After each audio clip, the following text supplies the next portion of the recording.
In the course of studying ancient Egypt, it became evident that some of the pharaohs and royalty had oblong skulls. Could this be the remnant of the giants? The Discovery Channel reconstructed the face of Tutankhamun and Nefertiti and completely ignored their skulls. Why was something so obvious ignored? These skulls don't fit into their evolutional theories, so they simply ignored them. Final secrets revealed. The Golden Pharaoh lives The on. Egyptian boy King Tutankhamun was artificially brought to life by the Discovery Channel. They completely ignored his oblong skull and altered it to look more modern. The last photo is an X-ray of his real skull. This video clip is from the Discovery Channel documentary called Resurrecting Nefertiti. Just like the Tutankhamun video clip, the skull was altered to look more like a modern head. There wasn't a single word about the oblong skull. Discovery Channel is a strong supporter of the theory of evolution. They will filter out any artifact which suggests a different theory, just by ignoring it. This filtering technique is common with evolutionists. In all fairness, it is also used by many creationists. At the end of this clip, I have inserted photos of the real bust of Nefertiti. She was the wife of Akhenaten, the father of Tutankhamun. All of his children have the same trait and can be traced back through the royal bloodline. The Nephilim had huge oblong skulls and gigantic brains, which accounted for their advanced knowledge. After the flood, the remnant of the giants were determined to carry on the practice of bending the head, in attempts to duplicate their traits. We know that many men and women worship these giants as gods. Ancient Mayans credited Kukulkan for their knowledge of astronomy. He was a giant all-knowing god, and bore no resemblance to his own dark-skinned people. The Maya described Kukulkan as a tall Caucasian man with long flowing silky white hair and beard and blazing deep blue eyes. He was said to have an elongated skull, and in fact the Mayan women used to strap boards onto their infants' developing skulls to elongate the skull, and we have artifacts of this nature. The Mayan mothers would bend the heads of certain infants, those of royal bloodline or destined to be priests, to emulate Kukulkan's oblong skull. It was Kukulkan who taught this practice in order to carry on his traits. The same story is true with the Incas and their giant gods. The story of the Aztecs is an exact duplicate of the Mayans, except their god was named Quetzalcoatl, and just like Kukulkan, he was tall, had white skin, blue eyes, and long hair. Jewish legends suggest that Nimrod was angered at God for destroying the giants. He found writings and structures of the Nephilim and wanted to re-establish their power. Some scholars have suggested he was the first pharaoh, who is called Narmer. These large skulls are seen in many other pharaohs and royalty, but not in the common man. Numerous hieroglyphs and statues depict these royal skulls. Could this larger brain provide an answer to their advanced knowledge? The skulls throughout South America show the same trait. Similar skulls are found in many other countries. It is worldwide.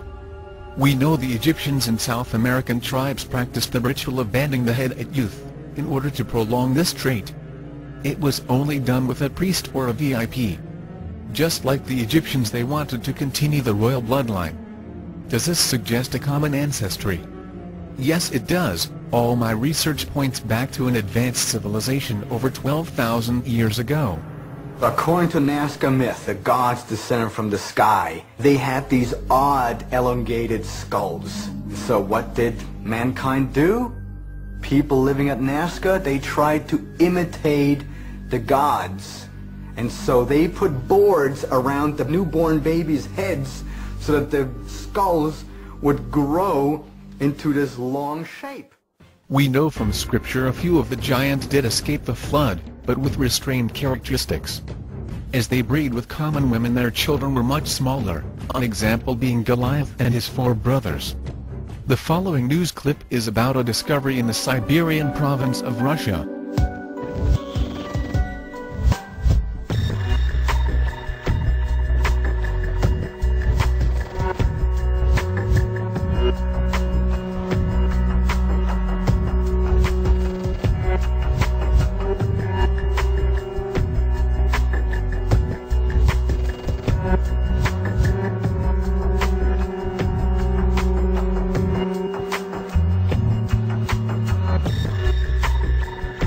Если древние знали о нейрохирургии мозга, вряд ли, но, возможно, они пытались каким-то образом развивать отдельные нервные какие-то качества головного мозга. Это группа людей, которые представляли собой, скажем так, живой прибор, определяющий наличие, например, опасности, или могли делать метеопрогноз.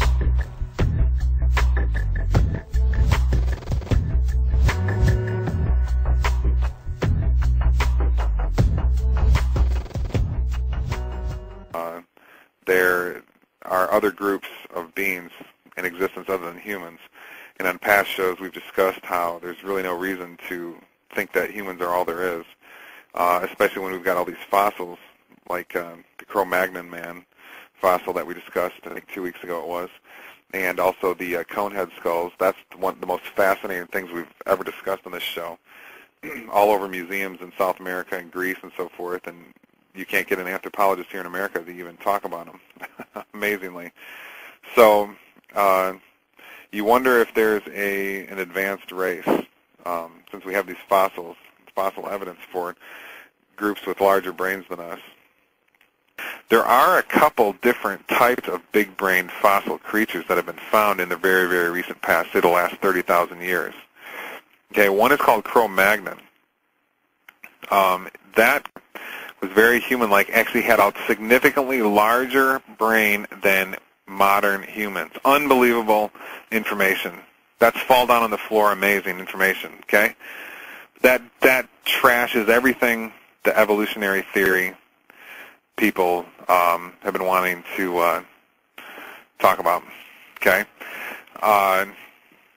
Then there's another creature called Neanderthal, which it's believed was quite sophisticated. We've apparently got some decent fossil evidence to show that they had religion, art, cities, some farming, and so forth. And then there's the most interesting creature of all, called a conehead.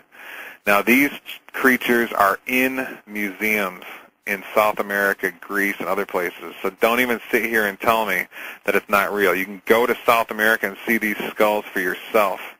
Okay, what they are is just like the Saturday Night Live cone heads. They're just like that. They've got big cone heads. Okay, and it's interesting. The ancient Mayans, they depicted their gods and their shamanic kings as having these big cone-like heads. Okay, and of course a lot of the fossils are found down in that area. Of course, there was that recent Raiders of the Lost Ark movie that was all about this too. They kind of mixed two ideas: crystal skull theory, crystal skulls, and cone heads. Crystal skulls, of course, are another thing that are in museums.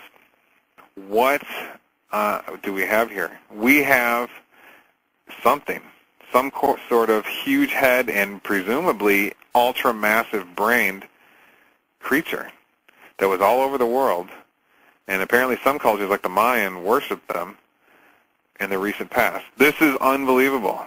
This is incredible information.